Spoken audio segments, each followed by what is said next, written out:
At the 1900 Paris Olympic Games, Great Britain won 15 gold medals, one of which has its roots firmly set in the West Country. It was one for cricket, the only time the sport has ever made an appearance at the Olympic Games. This is the incredible story of how a touring side of 12 men from Somerset and Devon travelled to Paris, ended up representing their country, and who are still, over a century later, the Olympic gold medalists for cricket. The Olympic Games, the coming together of the greatest sporting athletes in the world, competing against hundreds of nations from all over the globe. So how did cricket, a sport at the time played by only a handful of countries, fit in? Yeah, cricket at the start of the 20th century was a reasonably parochial affair. That's the editor of Wisden, Lawrence Booth. There were essentially three test teams. England and Australia had been playing each other since the first test in Melbourne in 1877. South Africa had joined the fold in 1889, but there wasn't then another test team for another nearly 40 years. West Indies joined in 1928. So it was basically England and Australia playing each other with a bit of South Africa thrown in, and cricket was a bit of a mystery elsewhere around the world, really. Not many countries in Europe were taking it seriously at that point. The original entry for the 1900 Olympics in Paris included Belgium and the Netherlands, who were supposed to be co-hosts of that Games. That arrangement then fell through and they withdrew their entries from the Games. So in fact, the only two teams who entered the 1900 Olympics cricket match were Great Britain and France. And Baron de Pierre de Coubertin, the founder of the modern Olympics, he'd wanted to get cricket in the 1896 Olympics, the first modern Olympics in Athens, but there weren't enough entries. Presumably he saw cricket as some part of its ideals appealed to how he saw the Olympic ideal, fair play and a gentleman's game and all that kind of stuff. So I think it was viewed from afar by some Europeans as a gentlemanly sport, an ethos of philosophy, and de Coubertin was keen to get it involved in the Olympics. Someone who has spent decades researching this match for his book, Cricket at the Olympics, The Story So Far, is author Keith Gregson. You've got to get out of your mind any concept of the modern Olympics at all to understand what's going on here. They were quite frightened, actually, about going across there because the Boer War was still on, and we were not at all popular in Europe. And I think I found a little quote somewhere about somebody being frightened that a big French fast bowler have come down and hurl the ball around their head, I think that is such an important thing, that is to remove all concepts you have of what the Olympics are in relation to the 1900 Olympics in Paris.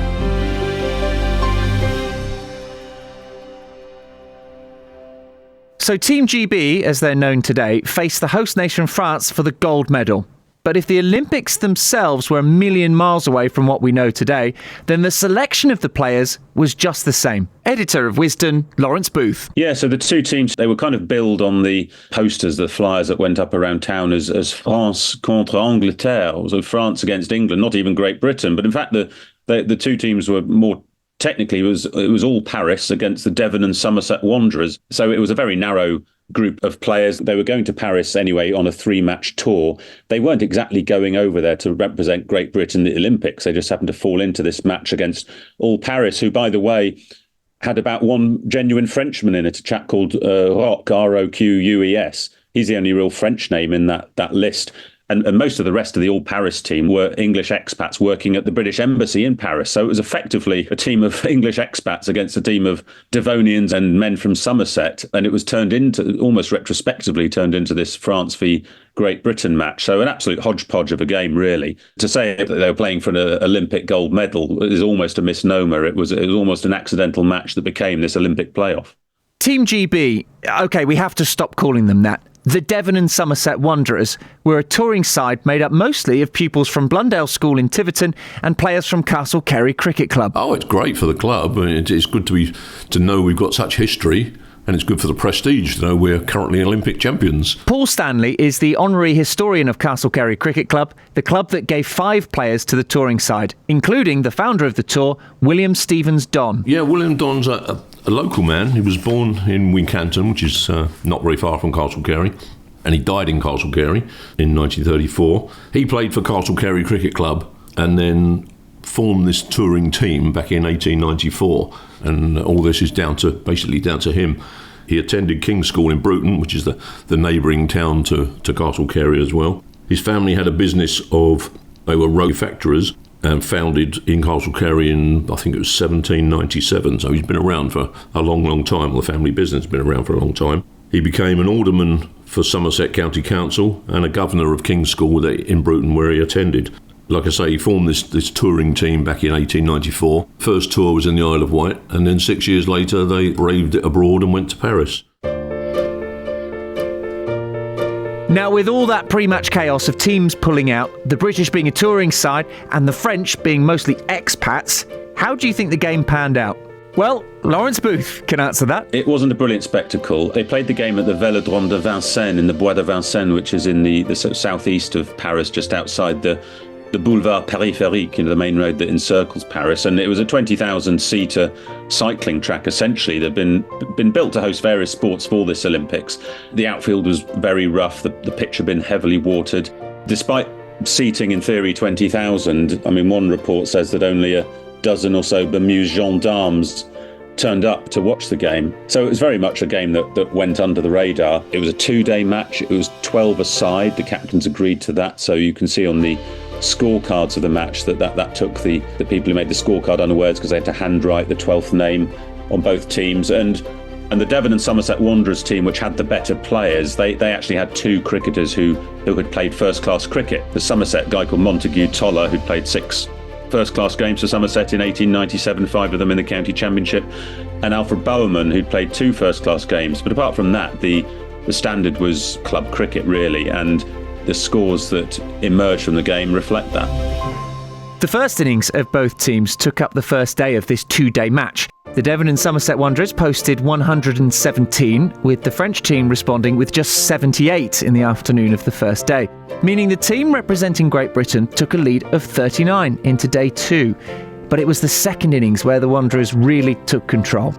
Half-centuries from Charles Beechcroft and Alfred Bowerman meant Don's team could declare on 145 for 5. That's setting France 185 to win. A total that was always going to be too much, with a Montague Toller-inspired bowling display, taking 7 wickets for 9 runs and bowling France out for just 26. The Devon and Somerset Wanderers were Olympic champions, but only just, securing victory with just 5 minutes left in the day.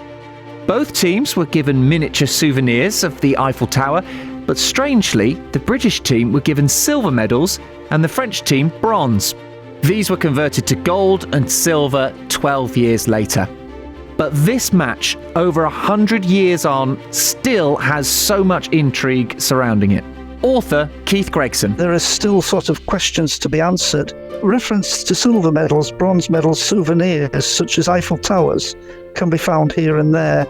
Some have survived, and we need to firm up on these. I've got messages from Paris, for example, that medals have survived and things like that. So it would be nice to see if there are any more. And also about the link between England and France that enabled the tour to be set up in the first place. I've got a feeling it's either something to do with the wine trade, which players on both sides were involved in, or it could have been a family link, because there's a guy from Bristol called Burchell who was a cricketer. And there was a guy called Burchell who played football for one of the Paris sides. I presume it's his brother, but it looks like it was. So maybe that was the link there. So I'm still looking for that one. As for the organiser of the tour, William Don, he went on to make an even bigger difference in the world of rugby union as the president of the RFU, being credited as the keeper of the peace when England's match with New Zealand's Invincibles in 1924 looked like it could have caused an international issue. Here's Phil McGowan from the World Rugby Museum. After the game, when there was lots of controversy and New Zealand were talking about whether or not they would even continue for the rest of the tour, it was his intervention in the dressing room that settled them down and reassured them. And that seems to have had an effect, and New Zealand went on to complete the tour. But it is referenced in several sources inside our archive that it was William Dunn and his intervention that brought that about. Post the Games, what effect did this match have on how cricket was seen around the world and within the Olympics? Cricket was still regarded as an oddity after that game. And even before it, the game's official publication, a publication called La Vie au Grand Air, described cricket as this sport without colour to the uninitiated. And, you only had a dozen gendarmes attending the game. So I don't think it really affected how Europe saw cricket. It probably reinforced the idea that this was a strange English sport that was going to be beyond interest of most Europeans.